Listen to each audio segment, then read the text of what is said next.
was the thought process become when they're stacking the box like they were?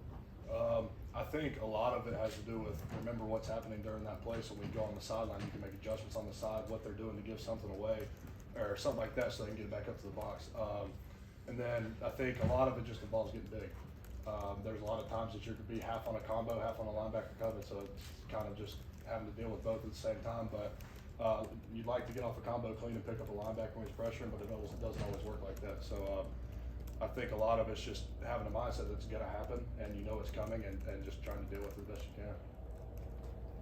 Tate, I think it's been a few weeks ago that you were in here and talked about wanting to see the run blocking improve and really stressing that you want to see that. Have you seen those improvements? Where do you feel like you guys are as an offensive line when it comes to run blocking? I think we've improved a lot over the year, and I think with that being said, there's still a lot more that we need to improve on.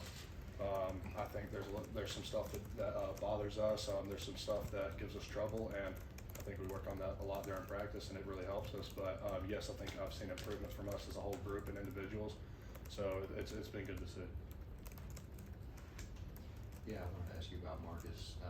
Y'all came in together. How have you seen him go from that injury he's suffered against Florida in 2022? Now he's one of the leaders on the team. He's one of the best receivers on the offense. Like you just said, he's really stepped into a leader role, and I think he did a really good job during that time of kind of staying in during rehab and improving himself. And he's waited his turn, and now that it is his turn, he's stepped into that leadership role and has become a big vocal voice of our offense and our team. I think he's done a really good job.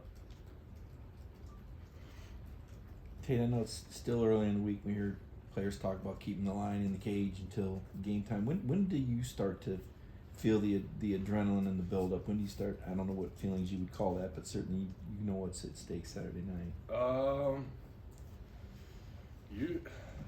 Hard question. When I first got here.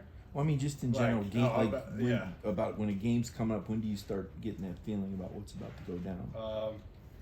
As a younger player, you thought about it all week, and now you kind of focus on what you can get better at now instead of worrying about what's happening in the future. So I think that's a big thing to learn for everybody is just staying in the now and not looking to the future or looking back in the past. And I think it really hits me probably right when we run out of that tunnel. That's when you really start thinking about it and thinking about what's about to happen and how big of a game it is. Because I think if you let that affect you all week, that you're gonna be all over the place on Saturdays. When you say lets it affect you, like, I mean, I don't know, you grow horns or your hair goes on fire or anything, but what is that feeling, if you can describe that? Just overthinking everything.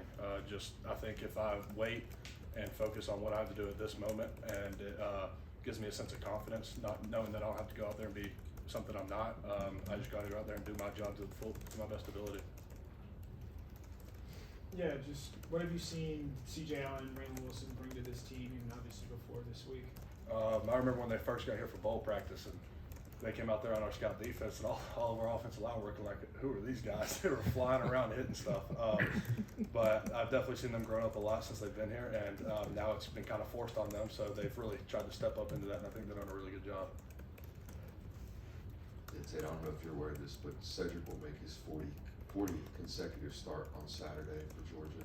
I'm just curious if you could speak to what it requires to make 40 consecutive starts at the University of Georgia. A lot of toughness, I think, especially with Ced. Ced has a love for the game like I've never seen from anybody before.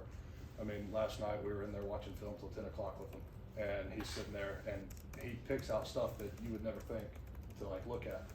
And I've definitely learned from that, and he has a great mind to football. And I think it's really just his love for the game that's kept him going this long, and you see that day in and day out. Any other questions? Just curious, being a fourth-year junior, but you lost the season due to your injury. I guess some underclassmen take part in the senior ceremony. Is that you this year or not? I am going to take part of it because I feel like I don't know what's going to happen after this year. But I feel like if I don't do it, and I'd regret it, so I'm going to go ahead and do it. But nobody knows what's going to happen the rest of this year. So. Sure. All right, thank you. Thanks, Tate. Thanks, Tate.